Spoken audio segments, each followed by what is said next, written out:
Hello friends आज हम लोग पढ़ेंगे एमएस वर्ड का फोर्थ पार्ट जिसमें मैं आपको समझाने वाला हूँ लेआउट ऑप्शन को। तो यहाँ हम लोग चलते हैं लेआउट ऑप्शन पे।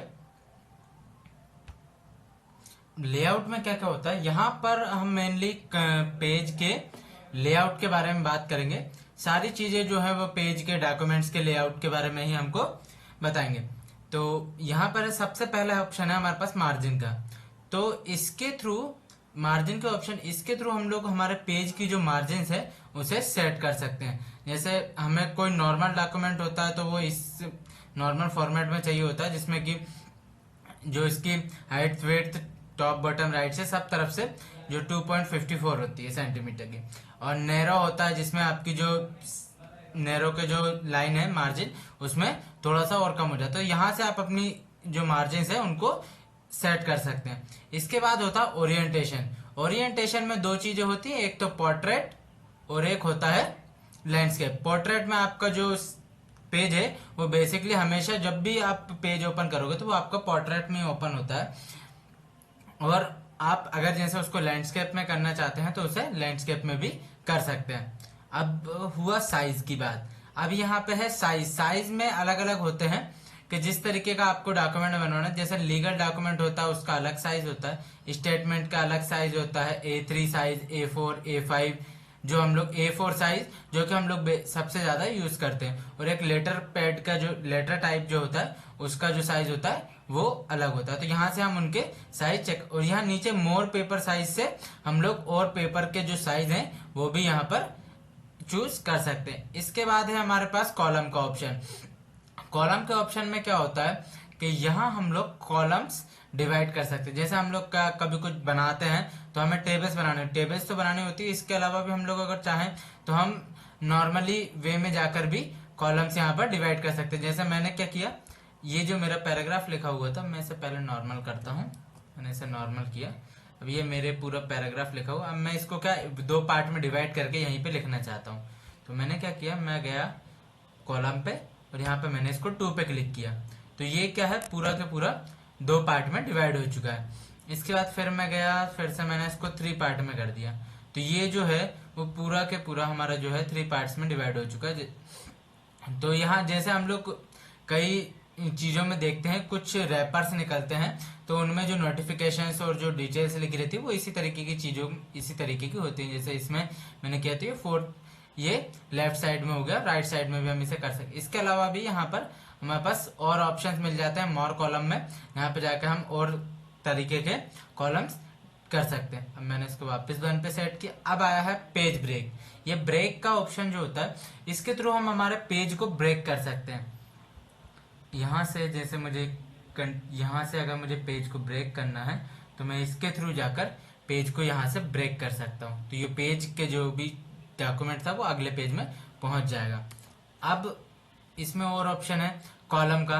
तो यहाँ में जो कॉलम बनाए होते हैं हम लोगों ने कॉलम में डिसाइड किया होता है उसको भी हम यहाँ से ब्रेक कर सकते हैं। फिर टेक्स्ट रैपिंग का। तो टेक्स्ट रैपिंग जो होती है, जैसे हम लोगों ने कोई ऑब्जेक्ट डाला, तो हमारे पास एक ऑब्जेक्ट है, यहाँ पर हमने एक ऑब्जेक्ट डाला हुआ, जैसे ये हमारा ऑब्जेक्ट है, हमने इसे सिलेक्ट किया, हम इसे कर देते हैं। इसके बाद हम ब्रेक पे आए टेक्स्ट रैपिंग करते हैं। तो टेक्स्ट रैपिंग में क्या है, हम हमारे जो ऑब्जेक्ट के हिसाब से हम हमारे जो वर्ड्स हैं उन्हें एडजस्ट कर सकते हैं। ये ऑटोमेटिकली ये वर्ड्स के अकॉर्डिंग इजीली एडजस्ट हो जाएंगे। अगर हम इसे सेंटर पे लेके आते हैं तो ये आजू बाजू इस तरफ हो जाएंगे, और जिस तरीके से हम चाहते हैं उस तरीके से हम इनको एडजस्ट कर सकते हैं। इसके बाद होता है हमारे पास नेक्स्ट पेज का। तो ये होता है सेक्शन ब्रेक का ऑप्शन। सेक्शन ब्रेक से मतलब होता है कि हम जो हमारी फर्स्ट पेज है, फर्स्ट पेज पे अगर हम रखकर सेक्शन ब्रेक करते हैं तो हमारी जो फर्स्ट पेज की जो सेटिंग है वो सेकंड पेज में नहीं आएगी।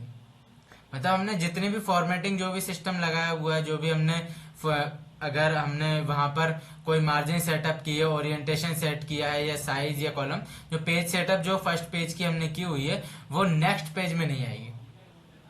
तो उससे ना वो पेज का जो सेक्शन है वो चेंज हो जाता है। जैसे अब मैं यहाँ पर आपको दिखाता हूँ कि जैसे मैंने फर्स्ट पेज पे आता हूँ। सबसे पहले मैं, अब ये मेरा फर्स्ट पेज है, मैंने फर्स्ट पेज पे क्लिक कर लिया। अब मैं जाता हूँ ब्रेक, नेक्स्ट पेज पे क्लिक कर दिया तो वो क्या है, वहां से ब्रेक हो गया पेज। अब ये पेज यहाँ से ब्रेक हो गया। अब मैं क्या करता हूँ, ये सेक्शन ब्रेक हुआ हमारा, तो अब मैं दोनों पेजों के सेटिंग्स को अलग अलग कर सकता हूँ। जैसे क्या होता है, हम लोग कभी कभी चेंज करना चाहते हैं, अगर हमें फर्स्ट पेज पोर्ट्रेट में चाहिए और सेकंड लैंडस्केप में चाहिए तो हम नहीं कर पाते, लेकिन सेक्शन ब्रेक की मदद से हम ये कर सकते हैं। अब मैं जाऊंगा ओरिएंटेशन में, अब मैं इसे कर देता हूँ लैंडस्केप।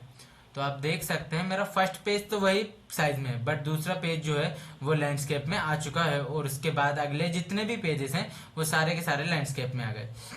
तो फर्स्ट पेज जो है वो मेरा पोर्ट्रेट में रहा। अब मैं इसको वापस जाकर अगर कर देता हूँ पोर्ट्रेट, तो सारे के सारे जो पेजेस है वो पोर्ट्रेट फॉर्मेट में आ जाएंगे। अब मैं इसे बैक कर देता हूँ पूरा। इसके बाद हम यहाँ पे देखते हैं कंटिन्यूअस। तो पेज ब्रेक, इस पेज ब्रेक में क्या होता है कि यहाँ पेज ब्रेक तो हम लोग कर देते हैं, बट जो लाइन्स हैं और जो पैराग्राफ है हमारा वो पूरा के पूरा वहीं से चालू होता है। अगर मैं इसको यहाँ रखता हूँ कर्सर को, इसके बाद पेज ब्रेक पे जाके कंटिन्यूअस कर देता हूँ, तो ये जो है वो यहीं से चालू हो गया। अगला जो पेज है वो यहाँ से स्टार्ट हो चुका है, ये पेज ब्रेक के थ्रू यहाँ पे ब्रेक हो चुका। आगे के जो नीचे के जो सेटिंग्स है वो चेंजेस अलग रहेंगी। अब ऑड और इवन पेज का क्या है कि तो पेज हमारे पास बहुत सारे होते हैं, तो हम लोग चाहते हैं कि ऑड नंबर के पेजेस जो हैं वो लैंडस्केप में हो और इवन जो है वो पोर्ट्रेट में हो, तो हम यहाँ से उनको इजीली सिलेक्शन करके हम उनको कन्वर्ट कर सकते हैं। इसके बाद है लाइन नंबर। तो लाइन नंबर ये ऑप्शन है, इसके थ्रू हम लोग हमारी जो पूरा पैराग्राफ है, पूरा जो पेज है, पूरा जितना भी डॉक्यूमेंट, उसमें हम लाइन नंबर डाल सकते हैं। जैसे अब यहाँ पे मैं कंटिन्यूअस करूँ तो कंटिन्यूअस से क्या हुआ, मैं यहाँ से अगर मैंने स्टार्ट किया था इसे, ये अगले सेक्शन पे हूँ मैं, तो यहाँ इस सेक्शन से मैंने पूरे के पूरे में डल गई। अब मैं इसे पहले करता हूँ बैक कर देता हूँ। मैंने ब्रेक किया, मैं आया फ्रंट पे, ऊपर आया, ऊपर आकर मैंने लाइन ब्रेक पे क्लिक किया, कंटिन्यू कर दिया। यहाँ से देखो ये जितना तक पेज ब्रेक था वहां तक आ गया। अब अगर मैं यहाँ रख के करता हूँ, अब मैं यहाँ पे क्या करता हूँ कि रीस्टार्ट, देखिए अभी मैंने किया कंटिन्यूअस पे। अब अगर मैं इसी सेटिंग को यहाँ पे करता हूँ दूसरे तरीके से कि अगर रीस्टार्ट ईच पेज, हर पेज पे जो है वो इसकी जो नंबरिंग है वो अलग अलग स्टार्ट हो जाती है। अगर मैं करता हूँ रीस्टार्ट ईच सेक्शन, अगर मैं ईच सेक्शन पे कर दूं तो यहाँ से जो है हर सेक्शन पे जो है जो नंबरिंग है वो चेंज हो जाएगी। देखिए अलग सेक्शन पे अलग, ये नीचे इस सेक्शन, इस पैराग्राफ को छोड़कर आगे के सेपरेट द करंट पैराग्राफ को उसने सेपरेट कर लिया। अगर हम लोग इनको चेंजेस करते हैं तो ये इजीली यहाँ से चेंजेस होते हैं। और हाइफनेशन, तो हम लोग हाइफनेशन लगाते हैं वर्ड्स में, तो उसको चेंजेस करने के लिए यहाँ से हम इसका यूज, हाइफनेशन का ऑप्शंस होते हैं, तो हम लोग को जहां हाइफनेशन लगाना है उसके तरीके से हम इसे हाइफन लगाते हैं। ऑटोमेटिकली भी सेट कर सकते हैं और मैन्युअली भी, मतलब मैन्युअली आप खुद लगाएंगे तो ही, और नहीं तो नन कर सकते हैं आप, टाइप होगा तो ही लगेगा, नहीं तो नहीं लगेगा वो। इसके बाद होता है हमारे पास ऑप्शन इंडेंट का। इंडेंट का मतलब हम लोग left side right side padding कर सकते हैं। जैसे मैंने इस पैराग्राफ पे क्लिक किया हुआ है, तो मैं अगर इसकी स्पेसिंग बढ़ाता हूँ तो ये देखिए पैराग्राफ जो है वो लेफ्ट साइड में बढ़ता जा रहा है। अब मैं इसको कम कर लेता हूँ, नॉर्मल लिया है। अगर मैं राइट साइड से करता हूँ इसे तो ये राइट साइड हो गया, राइट साइड से कम होने लगेगा, राइट साइड से जो है इसकी स्पेसिंग जो है वो कम होने लगेगी, ज़्यादा नहीं जाएगी। अब मैं इसको कर देता हूँ फिर से वापस बराबर। अभी अगर मैं स्पेसिंग देखता हूँ, ये होती है पैराग्राफ की स्पेसिंग। तो अब मैं पैराग्राफ में जो बीच में जो स्पेस होता है उसे भी कम ज्यादा हम यहाँ से, सबसे पहले होता है बिफोर आफ्टर का। बिफोर का सबसे पहले हम देखते हैं बिफोर का, तो जो हमारे जो पैराग्राफ, जिस पेज को हमने चूज किया हुआ पैराग्राफ को, उसके ऊपर की जो स्पेस है वो बढ़ जाएगी। अब हम अगर यहाँ पे आफ्टर का करें तो इस पैराग्राफ के नीचे का जो स्पेस है उसको हम बढ़ा सकते हैं और कम कर सकते हैं। अगर मुझे इसे कम करना है तो ये देखिए मैं इसे ऑटो पे कर दिया। अब इसके बाद अगर मैं 0 पे कर दूं तो ये बिल्कुल चिपक जाएगा। मैं इसको भी यहाँ से कम ज़्यादा कर सकता हूँ स्पेस को। इसके बाद होता है हमारा पोजीशन का ऑप्शन। पोजीशन का ऑप्शन जब अलाउ होता है जब हमारे पास कोई पिक्चर फॉर्मेट में कोई चीज़ अवेलेबल होती है। जैसे अब ये हमारा जो फॉर्मेट है, अब मैं इसे क्या करता हूँ कि थोड़ा सा और माइनस कर लेता हूँ जिससे आप लोगों को साफ दिखे। तो ये हमारा जो पिक्चर है, अब हम इसे पोजीशन में लाएंगे। तो पोजीशन ऑप्शन कैसे अप्लाई होता है कि हम हमारे वर्ड डॉक्यूमेंट में किस तरीके से जो हमारी जो फोटो पिक्चर है उसे किस तरीके से अप्लाई करवाना चाहते हैं। तो मैं जैसे जैसे इसको चेंज करूंगा, जैसे मैं इसको करता हूँ नीचे, तो ये जो है फोटो जो नीचे आ गई। अब अगर मैं करता हूँ इसको सेंटर पे, तो ये फोटो मेरी सेंटर पेज में आ चुकी है। ऊपर कर दूं तो ये ऊपर आ जाएगी। मैं इस पेज को यहाँ से इजीली, मतलब हमें इसको इस कर्सर के थ्रू घुमाने की जरूरत नहीं पड़ेगी इजीली, और आप इसे जो टेक्स्ट रैपिंग है इसके जरिए इजीली वर्ड्स के आजू बाजू या जहां भी आपको सेट करना है वहां आप इजी से इसे सेट कर पाएंगे। फिर होता है rap test.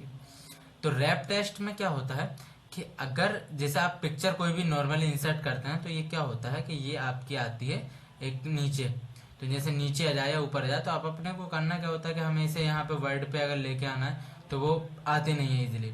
But wrap text जो होता है उसके जरिए आप इसे स्क्वायर में लगा सकते हैं। इनलाइन इन द टेक्स्ट करो तो ये अलग हो जाएगा। ये देखिए फोटो अलग हो गई, यहाँ पे वर्ड जो है वो ऊपर नीचे होगा। अगर स्क्वायर कर देते हो तो आपके जितने भी वर्ड्स हैं ये सारे के सारे फोटो एक साइड में हो जाएगी और वर्ड्स से बाजू से चालू हो जाएंगे। इसके बाद यहाँ पर और भी ऑप्शन है, जैसे थ्रो का ऑप्शन है। थ्रो का ऑप्शन है तो इसमें आपको जो वर्ड्स हैं वो बिल्कुल अलग हो जाएंगे। इसके बाद टॉप एंड बॉटम का हो गया। Behind the text, behind the text में ऐसा होता है कि आपका जो फोटो है वो ना बैक साइड चला जाता है, वर्ड के बैक साइड चले जाता है। अगर मैं इसे इन द फ्रंट कर दूं तो फोटो फ्रंट आ जाएगा और बैक साइड ये चला जाएगा। अब अगर मैं इसको पूरा बड़ा भी कर दूं तो वो फोटो जो है वो बैक साइड रहेगा वर्ड्स के, फोटो ऊपर से नहीं रहेगा। अब मैं अगर इसे बढ़ाऊं तो मैं इसे इन फ्रंट ऑफ टेक्स्ट कर दूंगा तो ये पूरा फ्रंट में आ जाएगा। अगर मैं इसे अगर थ्रो या स्क्वायर कर दूं तो ये नॉर्मल हो जाएगा। इसके बाद है ब्रिंग फ्रंट। ये भी बिल्कुल उसी तरफ वर्क करता है जिस तरीके से हमारा ये behind the text in front of text, ये दोनों ऑप्शन जो वर्क करते हैं उसी तरीके से वर्क करता है ब्रिंग फॉरवर्ड और सेट बैकवर्ड। अब होता है हमारा सिलेक्शन पेन। तो क्या होता है हम लोग कभी कभी सिलेक्शन करते हैं, हमें सिर्फ वर्ड ही वर्ड सिलेक्शन में चाहिए, हमें फोटोज नहीं चाहिए, या फिर हमें फोटोज ही फोटोज चाहिए, वर्ड नहीं चाहिए। तो हमारे पास जैसा फोटोज नहीं चाहिए हमें, तो हम क्या कर सकते हैं, यहाँ से हमने उसे क्या किया, फोटो को हाइड किया। हम सारे के जितने वर्ड है हम उन्हें इजीली सिलेक्ट कर पाएंगे। यहाँ पर जितनी भी चीज़ें हमारे वर्ड फाइल में बने हुए हैं, डॉक्यूमेंट में जितनी भी चीज़ें सेक्शन में ऐड है, जो भी चीज़ें, तो वो सारी की सारी हम यहाँ देख पाएंगे और हम उसको इजीली सिलेक्ट कर पाएंगे कि हमें क्या सिलेक्ट करना है। अगर हमें सिर्फ वर्ड ही वर्ड चाहिए, अगर हमें वर्ड आर्ट नहीं चाहिए, सिर्फ फोटोज ही फोटोज चाहिए, तो वर्ड नहीं चाहिए, तो वो हम यहाँ से सिलेक्शन कर सकते हैं। इसके बाद होता है अलाइन का ऑप्शन, अलाइन टू मार्जिन और अलाइन टू पेज। ये बाकी ऑप्शन बहुत ही कम अवेलेबल होते हैं। तो अलाइन टू पेज करना हो तो हम इसे अलाइन टू पेज कर सकते हैं इजीली, और अलाइन टू मार्जिन करना हो तो मार्जिनली कर सकते हैं। जैसे मैंने इसको सिलेक्ट किया, ये देखिए अब ये यहाँ पे ऑप्शन अवेलेबल हो गए। तो हम इसे करते हैं अलाइन लेफ्ट। अगर मैं इसे लेफ्ट करना चाहता हूँ तो ये लेफ्ट में अलाइन है ऑलरेडी। अब हम इसे करते हैं अलाइन सेंटर, तो ये सेंटर आ गई। अलाइन राइट हो चुकी है। इसी तरीके से हमारी ये जो टॉप, ये जिस तरीके से हम ये पोजीशन का जो ऑप्शन वर्क कर रहा था उसी तरीके से ये पूरी की पूरी वर्क करती है। अभी डिस्ट्रीब्यूट हॉरिजेंटल अगर मैं करूं तो ये यहाँ पर आ चुकी है, ये थोड़ा सा हॉरिजेंटल फॉर्म में हो जाती है। अगर मैं डिस्ट्रीब्यूट वर्टिकल कर दूं तो ये वर्टिकल फॉर्म में यहाँ पे आ जाएगी। तो इस तरीके से हम लोग इसे इजीली यहाँ पर सेट कर सकते हैं। अगर मुझे इस पर ग्रिड लाइन भी लगानी हो तो मैं ग्रिड सेटिंग भी इसमें अप्लाई कर सकता हूँ। और रोटेट, तो रोटेट में अगर फोटोज को रोटेट करना चाहता हूँ जिस भी तरीके से, तो मैं उस फोटो को उस तरीके से रोटेट कर सकता हूँ। तो ये रहे हमारे पूरे के पूरे लेआउट मेन्यू के ऑप्शंस। आप लोगों को, आई होप ये आप लोगों को अच्छे समझ में आ गए होंगे। फ्रेंड्स, अगर वीडियो अच्छी लगी हो तो एक बार लाइक जरूर कीजिएगा, और हाँ, हमारे चैनल को सब्सक्राइब करके बेल आइकन जरूर, आने वाली हमारी वीडियोस की अपडेट आपको इजीली मिलती रहे। Thank you so much.